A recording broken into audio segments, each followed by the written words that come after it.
हमारे चैनल में आपका बहुत बहुत स्वागत है। सभी को मेरा नमस्कार। आज मैं सुनाऊंगी आपको लड्डू गोपाल की एक प्यारी सी सच्ची घटना। आपको पता है कि मैं हमेशा सच्ची घटना आपको सुनाती रहती हूँ, तो आज ऐसी ही एक घटना है शब्बीर नाम के मुसलमान लड़के की। एक गांव था, आज से 30 साल पहले की ये सच्ची घटना है। एक गांव था जहाँ पर नदियों में से पानी आता था। तो नदियों में से जब पानी आता था तो धीरे धीरे जब नदी सूखने लगी तो पहले गांव में सरपंच हुआ करते थे। तो गांव जब सरपंच सारी चीज़ें गांव में देखते हैं क्या होता है क्या नहीं होता है, आज से 30 साल पहले। तो जब नदियों में पानी ख़त्म होने लगा तो पानी की किल्लत बढ़ गई, घर घर में सब लोग परेशान होने लगे पानी की वजह से। तो वहाँ के जो सरपंच हैं उनने सोचा कि चलो 4 कुएँ खुदवाते हैं जिनसे पानी की दिक्कत ख़त्म हो जाएगी, क्योंकि इतने साल पहले और कुछ तो चलता नहीं था, बहुत ही कम साधन थे और गांव में तो बहुत ही कम साधन थे सारी चीज़ों के। तो वहाँ पर सरपंच ने तय किया कि 4 मज़दूर ढूंढकर गांव में कुएं खुदवाने की करते हैं। तो मज़दूर ढूंढने की कोशिश की जाती है, मज़दूर नहीं मिलते हैं।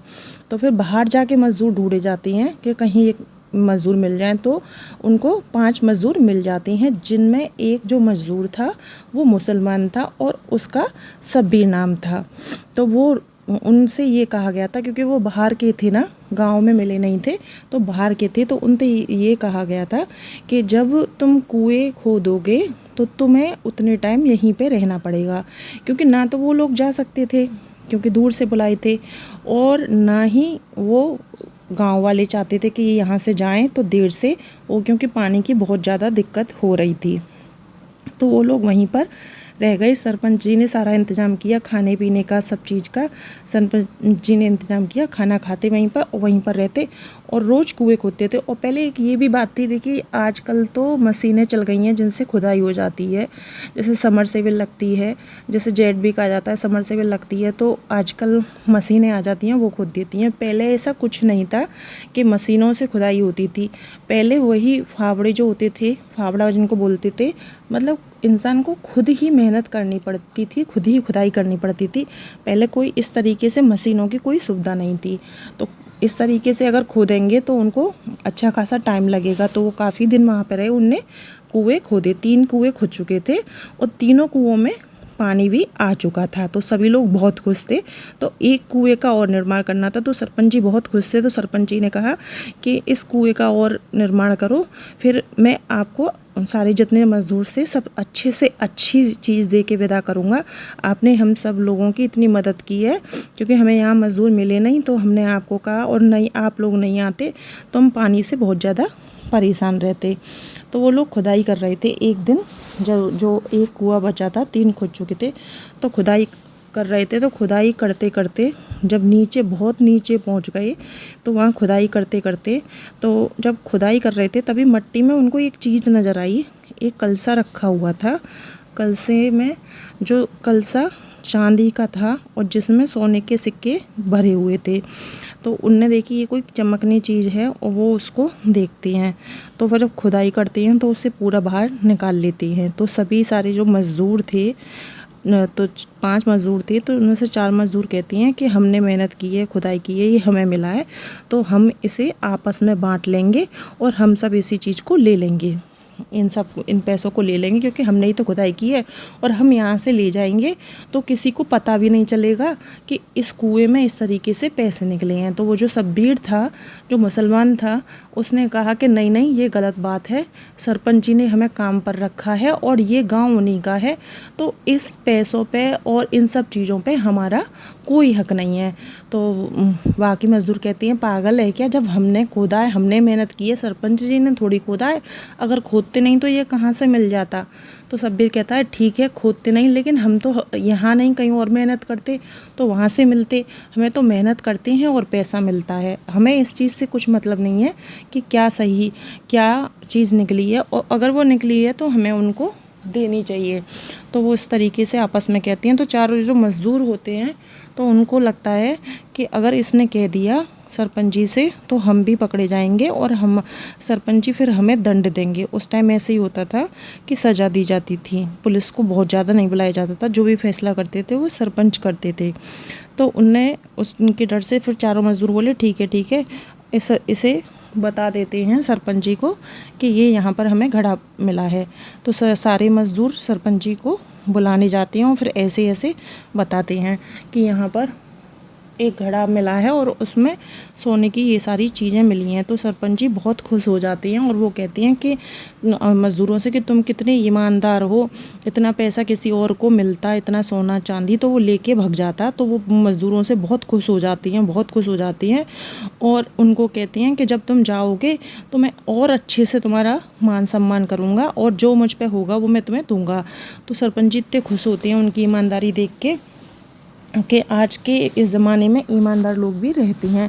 तो कहती हैं कि ठीक है, जो लास्ट कुएं का काम है और उस काम को तुम पूरा कर लो। तो वो जो पहले कुएं का काम होता था तो ये फावड़े जिससे भी खुदाई होती थी तो वो मज़दूर ही लेके आते थे। आज भी बहुत सारी चीज़ें मज़दूर ही लेके आती हैं, तो वो लोग लेके आए थे अपने गाँव से, क्योंकि मैंने अभी आपको बताया कि वो जा तो नहीं सकते थे, वो रहने के लिए वहीं आए थे कि जब काम पूरा हो जाएगा तब वो यहाँ से चलेंगे। तो वो जो लास्ट में कुआं रह गया था तो वो वहाँ पे दे आई सब लोग, फिर कुएं पे आ गए। तो लास्ट एक दिन का काम बचा था तो चारों मज़दूर बोले अरे एक दिन और लगा लेंगे, चल सब्बीर अब रहने दे। जो मुसलमान था उससे बोले चल एक दिन रहने दे, कल कर लेंगे इसे पूरा। तो वो कहता है नहीं नहीं, अब इसमें काम ही कितना है, आज ख़त्म करता हूँ, फिर मुझे अपने घर जाना है। तो वो तीनों चले जाती हैं कि भाई तू करता रहे, हमने तो अपना काम पूरा कर दिया, अब करेंगे तो हम कल ही करेंगे, अब नहीं करेंगे। तो सब्बीर कहता है कि ठीक है तुम चले जाओ और मैं कर लेता हूँ। तो वो खुदाई कर रहा होता है लास्ट, तो वहाँ उसे एक चमकनी सी कोई चीज़ दिखती है फिर दोबारा से, बहुत ज़्यादा चमक रही थी, बहुत ज़्यादा, लेकिन उस पर मट्टी भी लगी हुई थी तो कहीं से चमक रही थी, कहीं से वो धुंधली हो रही थी। तो उसने कहा पता नहीं ऐसा क्या है, तो उसने ध्यान नहीं दिया। जब उसने उसे निकाल के बाहर रखा और जब खुदाई पूरी हुई तो उसे ध्यान भी नहीं रहा, जो चमकनी सी चीज़ निकली थी उसने उसे अपने थैले में रख लिया और थैले में रखा। तो उसने फिर वो वापस वहाँ पे सरपंच जी के पास पहुँचा कि सरपंच जी कुएं का काम हो गया है और आप ये देख लीजिए पूरा काम हो गया, कुओं में पानी आ चुका है, अब आप हमें जाने की विदा दें। तो सरपंच जी ने उन्हें खूब अच्छे से पैसे दिए, सबके तिलक करके विदा किए कि हमारे पहले ऐसे ही होता था, गांव की किल्लत तुमने दूर की, इतने ईमानदार हो, कभी ज़रूरत पड़ेगी तो मैं तुम्हें फिर दोबारा बुलाऊंगा। तो वो चला जाता है। तो वो घर आ जाता है, क्योंकि ऐसा था कि काम जब मिलते थे पहले तो वहाँ पर लोग रह के काम करते थे और 15-15 दिन का, 1-1 महीने का काम मिलता था। तो ऐसे वो घर पे आता है तो उसकी बीवी का नाम होता है सबा। तो वो घर पे जाके थैला रख देता है। दूसरे दिन जब उठता है तो उसे उसके पास फिर एक और ख़बर आती है, उसे कहीं और से काम मिल जाता है। तो पहले मैंने भी बताया था ऐसे ही काम मिलते थे 1-1 महीने के, 2-2 महीने के। तो वो कहता है कि सबा मैं जा रहा हूँ और तुम अपना ध्यान रखना। उसकी बीवी का नाम सबा था। उसने कहा ठीक है। तो सबा ने तो वो थैला खिलाता है, क्योंकि वो कहती है आज का खाना तो ले जाओ, फिर वहाँ पे देख लेना। तो थैला खिलाती है तो उसमें वो चमकनी सी चीज़ निकलती है और उस पर मट्टी लग रही होती है। तो वो कहती है ये क्या है? तो वो कहता है सभी अरे ये मेरे साथ आ गया, मैं कल कुएं खोद रहा था तो फिर ये मुझे दिखा तो शायद मैं इसको रख लाया, मुझे ध्यान नहीं रहा। तो वो कहती है अच्छा मैं इसे धो के लाती हूँ। तो वो धो के लाती है तो वो एकदम से चमकती हैं। तो वो सब्बीर को दिखाती है कि ये तो शायद सोने की हैं। तो वो कहता है कि ये कौन है? तो वो सबा कहती है ये शायद हिंदुओं के कोई देवता हैं, मैं नाम तो नहीं जानती लेकिन हिंदुओं के कोई देवता हैं। तो वो फिर आसपास में पूछते हैं, उसकी एक जो सहेली थी वो हिंदू थी, उनसे पूछती है कि ये वाले भगवान जो होते हैं कौन से होते हैं। तब पता चलता है कि वो लड्डू गोपाल थे। तो वो लड्डू गोपाल थे। तो वो कहती है ये हिंदुओं के लड्डू गोपाल हैं। तो वो कहती है ये सोने की हैं। तो वो कहता है कि अगर सोने की हैं तो मैं वापस कराऊंगा, हमारा कोई हक नहीं है, मैं सरपंच जी को वापस कर आऊँगा। तो वो कहती है ठीक है। तो वो वापस करने जाता है सरपंच जी को। तो वहाँ पे वो सरपंच जी नहीं मिलते हैं और वो कहता है कि अगर सरपंच जी आएँ तो कह देना कि मैं आया था। तो वो घर लौट जाता है और वहाँ से काम पे लग जाता है। तो वो कहती है ये हिंदुओं के देवता हैं, है तो भगवान उनके जैसे हमारे खुदा हैं वैसे ही उनके भगवान हैं। तो मैं ऐसा करती हूँ, इनको रोज़ खाना दे दिया करूँगी जिससे ये हमारे यहाँ भूखे ना रहें। तो वो काम करने चला जाता है और वो उनको रोज़ खाना देती हैं और उनकी फिर उन लड्डू गोपाल में बहुत ज़्यादा ममता भी पड़ जाती है। तो उनकी कोई बेटा नहीं था तो वो लड्डू गोपाल को अपना बेटा ही मानने लगती हैं, लड्डू गोपाल की सेवा करती हैं। तो जब सरपंच जी वापस आते हैं तो वो वापस खबर भेजती हैं उसके यहाँ मज़दूर के यहाँ कि तुम क्यों आए थे, तुम मुझसे आके मिल लो। तो वापस जाता है तो सरपंच जी से कहता है कि जब मैं यहाँ पे खुदाई कर रहा था तो ऐसे ऐसे मुझे एक वो मिले थे। तो सरपंच जी गुस्सा होते हैं कि अच्छा लेके आओ। तो वो उसकी पत्नी कहती है ये हमारे यहाँ इतने दिन रहे हैं, हम इन्हें नहीं देंगे। तो सरपंच जी और गुस्सा करते हैं कि अरे तुम मुस्लिम हो और ये हमारे धर्म के देवता हैं, तो मैं तुम्हारे घर इनको कैसे छोड़ सकता हूँ। अगर तुम धर्म से हिंदू होते तो भी मैं छोड़ सकता था, लेकिन मैं तुम्हारे घर कैसे छोड़ सकता हूँ। तो बहुत ज़्यादा गुस्सा होती हैं। तो उनकी बीवी कहती है कि नहीं, इन्हें हम बेटा बना के रखते हैं, हमारे कोई संतान नहीं है, धर्म से कोई मतलब नहीं होता है, सारे जो खुदा जो भगवान होते हैं वो एक ही होते हैं। और लड्डू गोपाल इतने टाइम रहे थे, तो लड्डू गोपाल उस घर में रहे तो उनको बहुत ज़्यादा ममता मिली थी, बहुत ज़्यादा प्यार मिला था, क्योंकि वो बेटा बना के रखती थी। तो सरपंच जी कहती हैं कि नहीं। तो फिर वहाँ पे इस बात को लेके बहुत बात होती है और सारे गांव के लोगों को इकट्ठा किया जाता है कि ऐसे ऐसे बात है। तो कुछ लोग अच्छा कहने वाले भी थे और कुछ लोग बुरा कहने वाले थे। कुछ अच्छी बातें कह रहे थे, कुछ बुरी बातें कह रहे थे कि इतने दिन भगवान मुसलमान के यहाँ रहे, इतने दिन भगवान ऐसे रहे और मुसलमान को कैसे दे सारी तरीके की बात हो रही थी। तो सरपंच जी बहुत गुस्सा होती हैं और उससे कहती हैं कि लाओ लड्डू गोपाल दो। छीनते हैं उसकी औरत के हाथ में से कि मैं ऐसे नहीं कर सकता और इस चीज़ का विरोध होगा, ये होगा। तो सरपंच जी उस औरत के हाथ में से लड्डू गोपाल छीनते हैं। तो लड्डू गोपाल जैसे छीनते हैं तो वो बेहोश हो जाती है, क्योंकि उसको बहुत लगाव हो गया था सभा को लड्डू गोपाल से। तो वो बेहोश हो जाती है और रोते रोते बेहोश हो जाती है। पर सरपंच जी ने उस टाइम महसूस किया कि जैसे लड्डू गोपाल उनको घूर रहे हैं, गुस्से में देख रही हैं। तो उनको ऐसा महसूस हुआ। फिर बोले कि शायद मेरा वहम है, लड्डू गोपाल छीन लेते हैं। लेकिन जितने दिन उनके यहाँ लड्डू गोपाल रहते हैं तो दिन अशुभ काम होते रहते हैं, कुछ ना कुछ होता रहता है। तो वो सब सोचते हैं, सरपंच जी सोचते हैं। और जब भी सरपंच जी लड्डू गोपाल के पास जाएं, उनको ऐसा लगे कि लड्डू गोपाल गुस्से में मुझको घूर रहे हैं, किसी बात पे मुझसे नाराज़ हैं। अब उनके यहाँ इतनी अनहोनी हो रही थी, इतने काम हो रहे थे। तो उन्होंने कहा जब से मैंने उनको लड्डू गोपाल को छीना है तब से ऐसा हो रहा है। तो पंडित को बुलाया, सबको बुलाया, लेकिन कोई फ़र्क नहीं पड़ा, सारे काम बिगड़ते ही जा रहे थे। तब सरपंच जी ने बहुत सोचा, तभी उनको सपने में लड्डू गोपाल दिखे और उनने उनसे कहा कि मैं सभा के यहाँ जाना चाहता हूँ और मैं उसका बेटा हूँ, वो मुझे बेटा मानती है, मेरी माँ है, तुमने मुझे उससे क्यों छीन लिया। वहाँ सभा का बुरा हाल था, रोती रहती थी क्योंकि उसके कोई बच्चा नहीं था। सरपंच जी बहुत डर गए।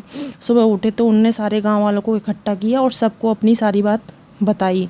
सबने कहा कि हाँ, इतने दिन से कुछ ना कुछ तो हो रहा है, सारी चीज़ें खराबी हो रही हैं जब से।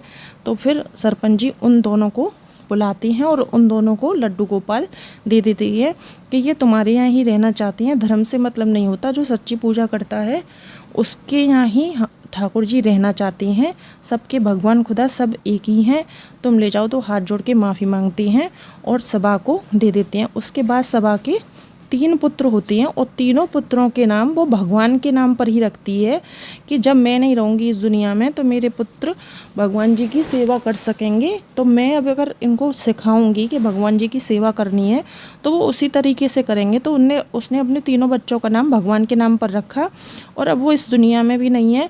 और उनके जो तीनों पुत्र थे, आज वो लड्डू गोपाल उनके घर में हैं और उनके जो घर था उसमें पीढ़ी दर पीढ़ी सभी लड्डू गोपाल की सेवा करने लगे, क्योंकि उसने जो संस्कार डाले थे अपने बच्चों में।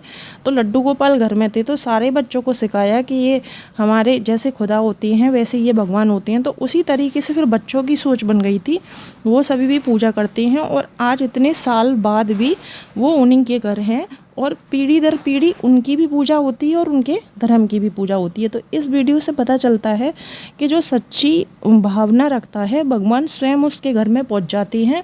उनको वो सिर्फ भाव के भूखे होती हैं, दिखावे की कोई ज़रूरत नहीं होती है। तो यह थी आज की सच्ची घटना। वीडियो पसंद आई हो तो चैनल को सब्सक्राइब करें, वीडियो को लाइक शेयर अवश्य करें। आप सभी को मेरा नमस्कार।